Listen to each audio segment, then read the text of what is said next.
What's good, everyone? It's been a long time. Definitely have been through some things for sure, and am growing tremendously within the Word and the Spirit of the Lord. So thankful for that. So I actually wanted to get into some of what I was talking about previously. If you turn and read in Daniel chapter 2, just to set up the story, I'm not going to read the whole thing, but I'll just talk about it. So in Daniel chapter 2, it talks about how the king at the time, the king of Babylon, King Nebuchadnezzar, had a dream that he couldn't remember what the dream was, and he couldn't remember if it had any kind of significant meaning, but he felt that it was a very significant dream. And so the king went to all of his wise men and soothsayers and magicians and so on and so forth. And he asked them to give them both the meaning, first the dream itself, and then the meaning of said dream, which of course is almost an impossible task for anyone without the spirit and power of God. So he makes a proclamation that if his wise men cannot perform this task, then they have no purpose, and therefore he'll have them all executed. So Daniel, who is a prophet of the Lord, inquires and he asks, and God answers him.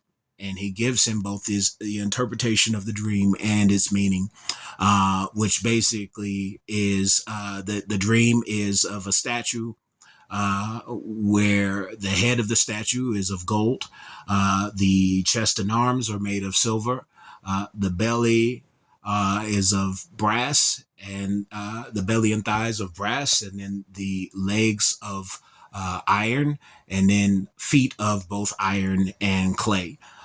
So what does this mean? Well, traditionally, it means that each different section of the statue had a representation of kingdoms on the earth at the time. So I believe the first one obviously was Babylon, followed by Persia, followed by Greece, and then I believe followed by I believe it. Let me not misquote. I believe followed by Rome. And so I believe if you look at it, it's not just strength of military might that is represented in the statue and the materials that are used, but also it represents economy.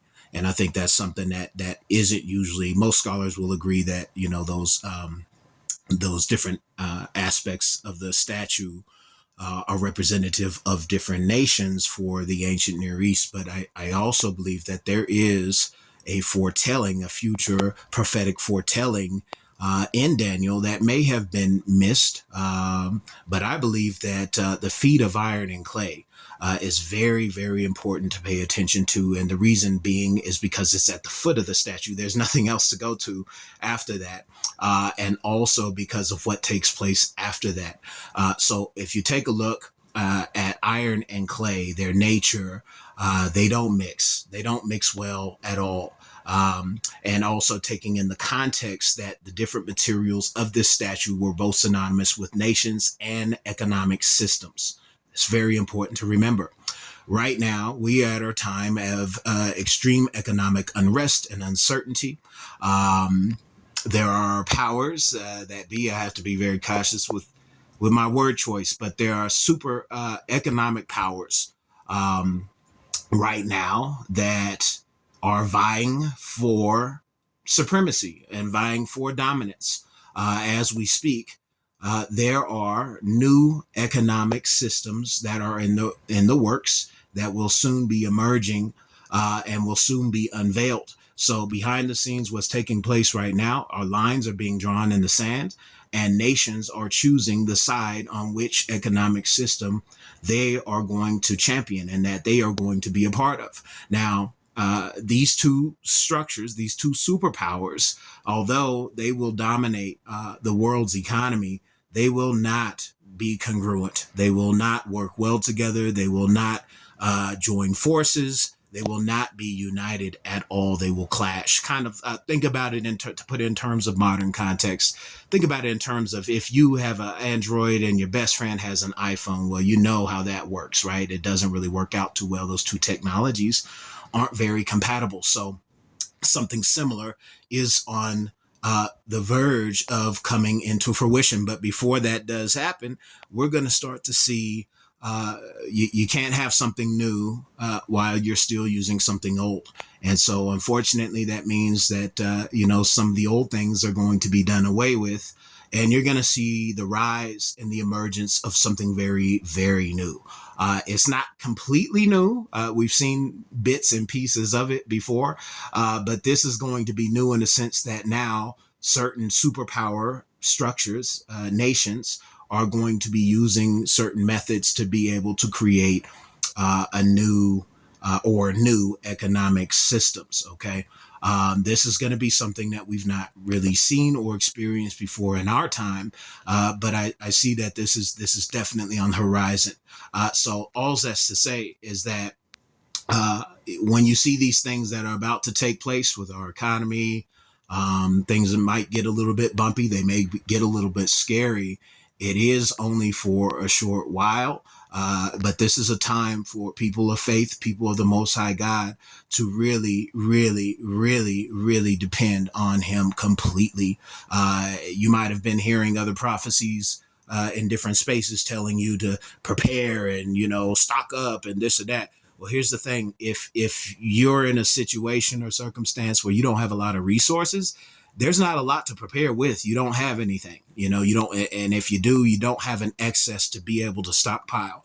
I'm speaking to those people between the fringes. And I'm saying to you that this is a time also that we're entering into. This is a time of miracles. Miracles don't happen to be able to fan the flames of ego. Miracles happen because there's nothing else left to happen, and you need something to happen. We are entering the time of miracles. And so I say to you that trust in the Lord as you have been. Reflect on your previous experience where the Lord has come through and He's shown up for you and He's defended you, He's fought for you, and He's made a way for you consistently, because this is the type of faith that you have to rely upon when we're going into the season of extreme uncertainty. We're about to see some things we've never experienced before. Anyone who's living has never experienced before. But I want you to take heart. I want you to take confidence in who the Lord is and who the Lord has called you to become.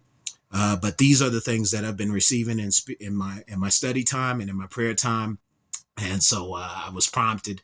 I wasn't going to do any videos. I really don't care to be on video too much anymore, but I was prompted to go ahead and start speaking these things out. So that's what I'm doing, being obedient. So with that, pray upon the words that you've heard. Don't take my word for it. Pray on it and spend time seeking, meditating, and studying. And you ask your God for confirmation of the word. Don't take me. I just speak what I hear in my time. You speak, you talk to your God and you ask Him to confirm the things that you hear, not just from me, but from anywhere. So with that, y'all, that's it for me, Prophetic Ronin, and I'll see y'all out there. Peace.